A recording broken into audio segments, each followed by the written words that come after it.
வணக்கம். என்னங்க, உங்கள் நடிகர் தலைவர் மலேசியாக்கெல்லாம் போய் ஆடியோ ரிலீஸ் பண்ணியிருக்காரு. ரொம்ப சந்தோஷமாக கொண்டாடிட்டு இருக்கீங்க டிவிகே ரசிகர்கள் பட்டாளம். இதில் மிக முக்கியமாக 2-3 கேள்விகள் இருக்குங்க. என்னன்னா, உங்கள் விஜய் உங்கள் விஜய் உங்கள் விஜய் வரேண்டா அப்படின்னு பாடுவார்ல, அவர் வரவே இல்லைங்க. எதுக்குன்னா, அவங்க கட்சியோட உங்கள் கட்சியோட ஒரு நிர்வாகி அவர் போன காரை வழிமறிக்கிறாங்க. ஏதோ ஒன்று சொல்லணும்னு துடிக்கிறாங்க. சரி, அந்த அம்மா வழிமறிக்கும் போதாவது அவர் காரை நிறுத்த வேண்டிய அவசியம் இல்லை. ஆஃபீஸ்க்குள்ளே போயிட்டு அப்புறமாவது யாரையாவது விட்டு அனுப்பி உள்ளே கூப்பிடுங்க, அவங்கள என்ன விஷயம்னு கேட்கலாம் அப்படின்னு அவங்கள்ட்ட பேசிட்டு அவங்களோட பதைப்பதை பற்றி கேட்டு புரிஞ்சுக்கிட்டு, சரிம்மா போயிட்டு வாங்க, நிர்வாகிகளை வச்சு நான் அவங்க பிரச்சனையை கவனிக்க சொல்கிறேன் அப்படின்னு ஒரு வார்த்தை சொல்லியிருக்கலாம். அது எதுவுமே பண்ணாமல் காரை அப்படியே நகர்த்திட்டு போகிறாங்க அப்படின்னா, இவர் எங்கெங்க உங்களுக்காக வரப்போகிறாரு? அது தவிர அந்த அம்மா அங்கே ஊருக்கு போயிட்டு தற்கொலை முயற்சியில் ஐசியூவில் சேர்த்துருக்காங்க. இந்த மாதிரியான நிர்வாகிகள், இந்த மாதிரியான கட்சி தொண்டர்களையெல்லாம் வச்சுக்கிட்டு அவங்களோட பிரச்சனையை காதே கொடுத்து கேட்காம, எனக்கு என்னோட பிஸ்னஸ் முக்கியம், என்னோட 200 கோடி, என்னோட 300 கோடி, என்னோட 500 கோடி வியாபாரம் தான் முக்கியம் அப்படின்ட்டு மலேசியா கிளம்பி போயிட்டாரு. ஆனால் இங்கே இருக்கக்கூடிய அந்த தற்குறி தொண்டர்கள், தற்குறி ரசிகர்கள் என்ன சொல்கிறாங்க, பாருங்க பாருங்க பாருங்க, எங்கள் விஜய் 500 கோடி சம்பளத்தை விட்டுட்டு வர்றாரு அப்படின்றாங்க. அதெல்லாம் ஒன்றும் விட்டுட்டு வரலைங்க. அவரோட நடவடிக்கையிலிருந்தே நீங்கள் இதை புரிஞ்சுக்கணும். எனக்கு என்னோட தொழில் முக்கியம், எனக்கு என்னுடைய வியாபாரம் முக்கியம், எனக்கு என்னுடைய வருமானம் முக்கியம், என்னுடைய புகழ் முக்கியம் அப்படின்னு அவர் உங்களையெல்லாம் கழட்டி விட்டு அவர் பாட்டுக்கு விமானம் ஏறி போயாச்சுங்க. அது மாதிரி நீங்களும் உங்கள் வேலையை பாருங்கள், உங்கள் குடும்பத்தை கவனிங்க அப்படின்னு தான் அவர் சொல்கிறாரு. ஆனால் நீங்கள் என்ன பண்ணுறீங்க, நாக்கை துருத்திக்கிட்டு அங்கே வர்ற அவருடைய கூட்டங்களுக்கு வர்ற ரசிகர் பட்டாளங்கள் எல்லாமே அவங்க எல்லாரும் ஒரு ஹீரோ மாதிரி நினச்சிக்கிட்டு நடனம் ஆடுறது என்ன, நாக்கை துருத்துறது என்ன, தாவி குதிக்கிறது என்ன, மரத்து மேலே ஏறுறது என்ன, எலக்ட்ரிக் கம்பத்துலேருந்து குதிக்க போகிறேன்னு மிரட்டுறது என்ன, அப்படி நீங்கள் குதிச்சிங்கன்னா நீங்கள் தான் கீழே விழுந்து கைகாலை உடச்சிப்பீங்க. உங்களோட தலைவர் அப்படியே ஸ்டேஜிலேருந்து பறந்து வந்து சினிமாவில் வர்ற மாதிரி பறந்து வந்து உங்களை காப்பாற்ற மாட்டார். விட்டால் போதும்னு அடுத்த ஃப்ளைட்டை பிடிச்சிட்டு ஓடியே போயிடுவார் சென்னைக்குங்கிறத நிறைய இடங்கள்ல பார்த்தாச்சு. அது மாதிரி தான் இப்போ நடந்த சம்பவமும். அந்த பெண்மணி அப்படி துடிக்க அவரோடு பேச வேண்டும், அந்த கட்சியில் நடக்கின்ற ஊழலை பற்றி சொல்ல வேண்டும் என்ற போது கூட அதை காது கொடுத்து கேட்காமல் விருன்னு அவர் பாட்டுக்கு போயிட்டாருன்னா, இதை பற்றி நாங்கள் கருத்து சொல்ல மாட்டோங்க. ஏன்னா எதை பற்றி கருத்து சொல்லணும், எதை பற்றி கருத்து சொல்லக்கூடாதுங்கிறது எங்களோட உரிமை அப்படின்னு விவாதத்துக்கு வர்ற அந்த அன்பர்கள்லாம் பேசுகிறாங்க. எதை பற்றியுமே கருத்து சொல்லலைன்னா நீ எதுக்கே இங்கே வர்ற, பருத்தி கோடவுன்லேயே இருந்திருக்கலாம்ல அப்படின்னு சொல்லுவாங்கல்ல. அந்த மாதிரி நீ உன் வேலையை பார்த்துட்டு உன்னோட நடிப்பை பார்த்துட்டு இருந்துரு. எதுக்குமே கருத்து சொல்ல மாட்டேன். எந்த தமிழருக்கு பிரச்சனை வந்தாலும், எந்த தமிழச்சிக்கு பிரச்சனை வந்தாலும் அதை காது கொடுத்து கேட்கவே மாட்டேன்னா இது ஒரு தலைவரோட அறிகுறியா, தலைவரோட அழகா? இப்படியே 1000 கேள்விகள் இருக்குல்ல. சரி, அதை தவிர மலேசியாவுக்கு போனார்ல, மலேசியா காவல்துறையினர் இவருக்கு ஒரு வண்டி, எவ்வளோங்க, ஒரு வண்டி கண்டிஷனாக அள்ளி கொடுத்துருக்கு.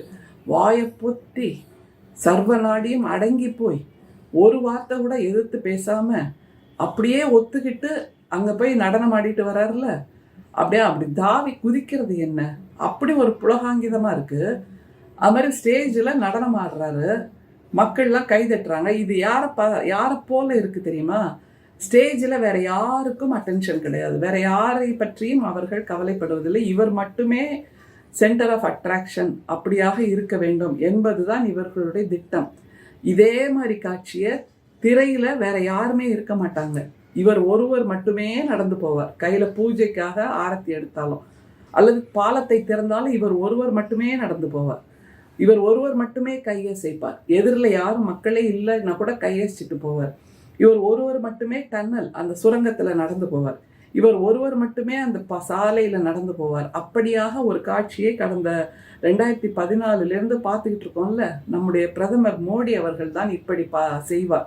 அந்த ஃப்ரேமில், அந்த ஷாட்டில் வேற யாருமே இல்லாத மாதிரி தான் மட்டுமே, தன்னை மட்டுமே ஃபோக்கஸ் பாயிண்டாக வச்சு கேமரா தன்னை மட்டுமே பின்பற்ற வேண்டும் என்பதாக அவருடைய காட்சிகள் இருக்கும். இது வரைக்கும் கவனிக்கலைன்னா நம்ம எடுத்து பாருங்க. அப்படித்தான் இந்த டிவிகேயின் நடிகரும் இருக்கிறார். வேற யாரை பற்றியும் கவலை கிடையாது. வேற யாருக்கும் ஸ்டேஜில் இடமும் கிடையாது. பேசுகிறாரா இவர் மட்டும் பேசுவார், நடனம் ஆடுவாரா இவர் மட்டும் நடனம் ஆடுவார். இப்படியாக சென்டர் ஆஃப் அட்ராக்ஷன் நான் மட்டுமே இருக்க வேண்டும் என்பதாக இது ஒரு தலைவனின் நடவடிக்கை இல்லை. தலைவன் என்பவன் எப்போதும் மக்களோடு சேர்ந்து இருப்பவன், மக்களோடு தோளோடு தோள் நிற்பவன்.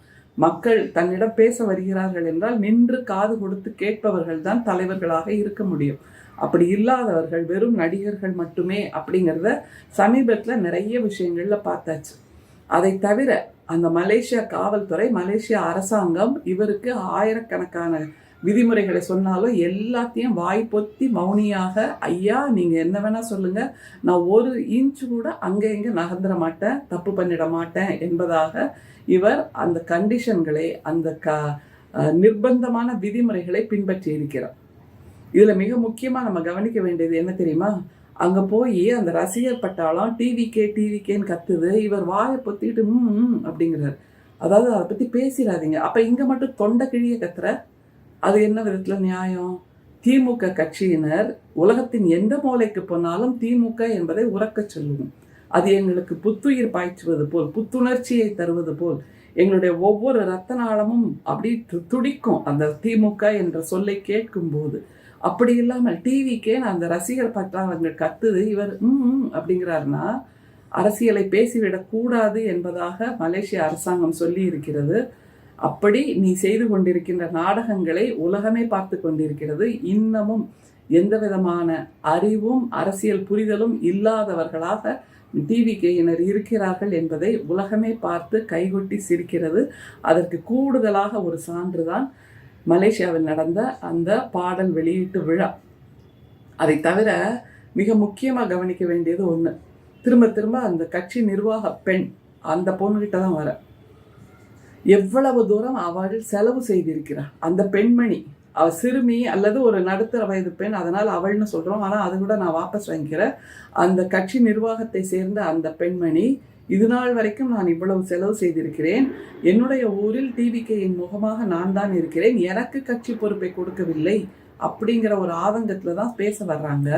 அப்படிங்கும்போது தலைவராக தன்னை கருதி கொள்பவர் அந்த பெண்மணிக்கு காது கொடுத்து கேட்டிருக்க வேண்டும். உன்னுடைய பிரச்சனைக்கு நான் ஒரு தீர்வு சொல்கிறேன் அப்படின்னு சொல்லியிருக்கணும். இந்த சாதாரண பிரச்சனைக்கு கூட தீர்வு சொல்ல முடியாமல் ஓடியே போயாச்சு, ஒளிஞ்சாச்சு. அந்த புssiன்னு ஒருத்தர் இருப்பார், அவர் பின்வாசல் வழியாக ஓடுறாராம். மீதி கட்சி நிர்வாகிகள்லாம் எங்கே ஓடுறாங்கன்னே ஒன்றும் புரியலை. நம்ம காட்சியில் பார்க்கறது வெறுமே அந்த பவுன்சர்ஸை மட்டும்தான் பார்க்குறோம், வேற எந்த கட்சி நிர்வாகியும் பார்க்கல. அப்படிங்கும்போது எப்படிப்பட்ட ஒரு குழப்பத்தை, ஒரு அறிவின்மையை தன்னுடைய ரசிகர்கள் மத்தியிலும் இந்த நடிகர் விதைத்து கொண்டிருக்கிறார். இந்த காட்சிகளை எல்லாம் அரசியல் காட்சிகள் என்று பார்ப்பவர்கள் மத்தியிலும் ஒரு தவறான புரிதலை உருவாக்கி கொண்டிருக்கிறார் என்னும்போது நிச்சயமாக தமிழக அரசியலில் இவருக்கான இடம் என்பது கிடையவே கிடையாது என்பதை ஒவ்வொரு நாளும் நிரூபித்து கொண்டிருக்கிறார். இன்னமும் எவ்வளோ நாடகங்களை இவர் அரங்கேற்ற போகிறார்னு தெரியல, பார்த்துக்கிட்டே இருக்கலாம். ஆனால் ஒவ்வொரு முறையும் தன்னுடைய முகமூடியை, தன்னுடைய அறிவின்மையை, தன்னுடைய அறியாமையை வெளிப்படுத்துவதாக இவர் நடந்து கொள்கிறார் அப்படிங்கிறதா மிக முக்கியம். ஏன்னா ஒரு பானை சோற்றுக்கு ஒரு சோறு பதம் அப்படின்னு சொல்லுவோம்.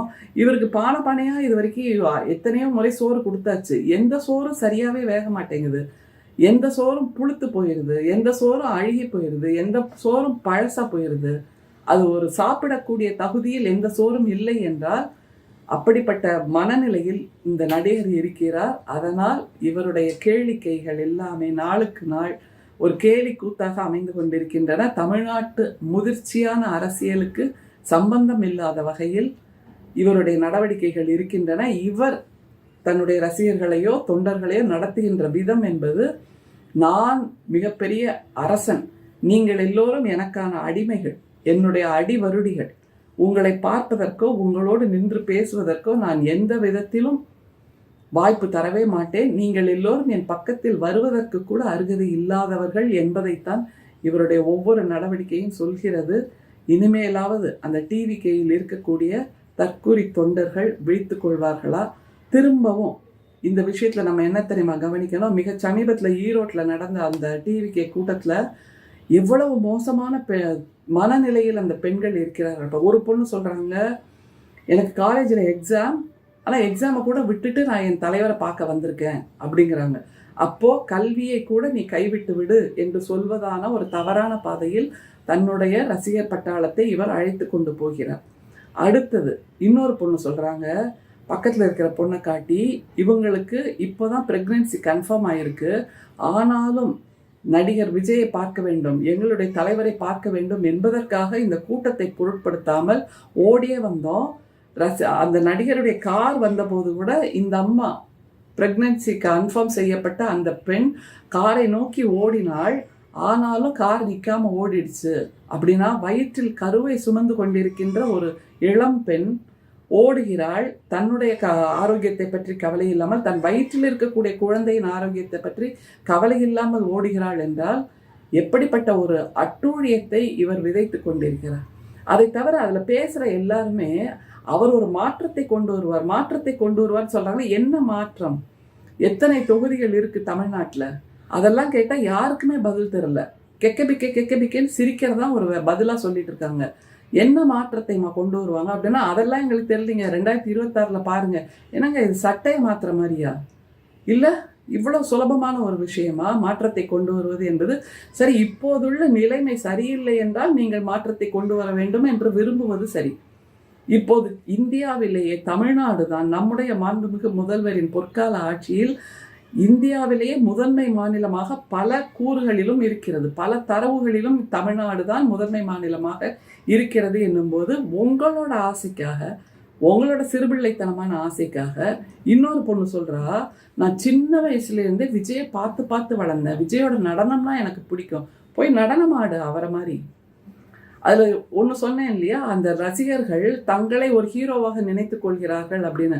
அது மாதிரி அதில் வர்ற பெண்கள் என்ன தெரியுமா நினைக்கிறாங்க, தங்களை ஒரு ஹீரோயினாக நினைத்து கொள்கிறார்கள், ஒரு ஹீரோயின் மெட்டீரியலாக நினைத்து கொண்டு எப்படியாவது அவர் கண் முன்னால் நடனம் ஆடிவிட வேண்டும் என்கின்ற அந்த நினைப்பில் வருவதை போல்தான் அங்கே நடனம் ஆடுறது என்ன, அந்த மாதிரியாக ஒரு கனவு கண்களோடு வருவதென்ன என்று இருக்கிறார்கள். அவர்களிடம் கருத்தியல் இல்லை, கொள்கை சார்ந்த சிந்தனை இல்லை. அதைத்தான் அவர்களுடைய பேச்சு எல்லாரோட பயட்டும் காமிக்குது. அந்த வகையில் நீங்கள் வாக்களித்து ஒருவர் தேர்ந்தெடுக்கப்படுகிறார் என்றால் இதை விட அவமானம், இதை விட இழிவு வேறு எதுவுமே இருக்க முடியாது. எனவே தேர்தல் வரைக்கும் இவர்களுடைய நாடகங்களை பொறுத்து கொண்டுதான் ஆக வேண்டும். 2026 தேர்தல் முடிந்த பின் மீண்டும் திமுக 2.0 என்கின்ற அந்த நிலை உருவாகும். நம்முடைய மாண்புமிகு முதல்வர் முத்துவேல் கருணாநிதி ஸ்டாலின் அவர்கள் மீண்டும் முதலமைச்சராக பொறுப்பேற்பார். அதுக்கு அப்புறம் என்ன நடக்கும்னா, டிவிகே என்கின்ற இந்த நடிகர் அவர் சேர்த்து வைத்திருக்கின்ற இந்த பிம்பம், இதுக்கு மேலே என்னால் அரசியலில் தாக்கு பிடிக்க முடியாதுப்பா, நான் என் வேலையை பார்க்க போயிடுறேன் அப்படின்ட்டு திரும்பவும் நடிக்க போய் விடுவார். இந்த ரசிக குஞ்சுமணிகள் எல்லாம் அவங்கவுங்க வாயை பற்றிக்கிட்டு சினிமா தியேட்டருக்கு போய் சீட்டை கிழிக்கிறது என்ன, ஃபர்ஸ்ட் டே ஃபர்ஸ்ட் ஷோ FDFSன்னு சொல்லுவாங்களே, அதில் போய் ஆயிரக்கணக்கான ரூபாய் கொடுத்து டிக்கெட்டை வாங்குறது என்ன, விசில் அடிக்கிறது என்ன, தாவி குதிக்கிறது என்ன, சீட்டை கிழிக்கிறது என்ன, அதன் மூலமாக தன்னுடைய வாழ்க்கையை நாசமாக்கி கொள்வது என்னன்னு திரும்ப ஆரம்பிப்பாங்க. காத்திருந்து பார்ப்போம். ஆனால் நற்கால ஆட்சியை, பொற்கால ஆட்சியை நம்முடைய திமுக கொடுக்கும், நம்முடைய மாண்புமிகு முதல்வர் அவர்கள் கொடுப்பார்கள் என்பதில் எந்த விதமான சந்தேகமும் இல்லை. ஏனென்றால் மத துவேஷத்துக்கும் மொழி துவேஷத்துக்கும் திமுக எப்போதுமே எதிர்ப்பாக நின்று தமிழ்நாட்டை அரணாக காத்து கொண்டிருக்கிறது. அப்படியான முதல்வராக நமக்கு வாய்த்திருக்கிறார். எனவே இந்த பொற்கால ஆட்சி தொடர வேண்டும். நன்றி, வணக்கம்.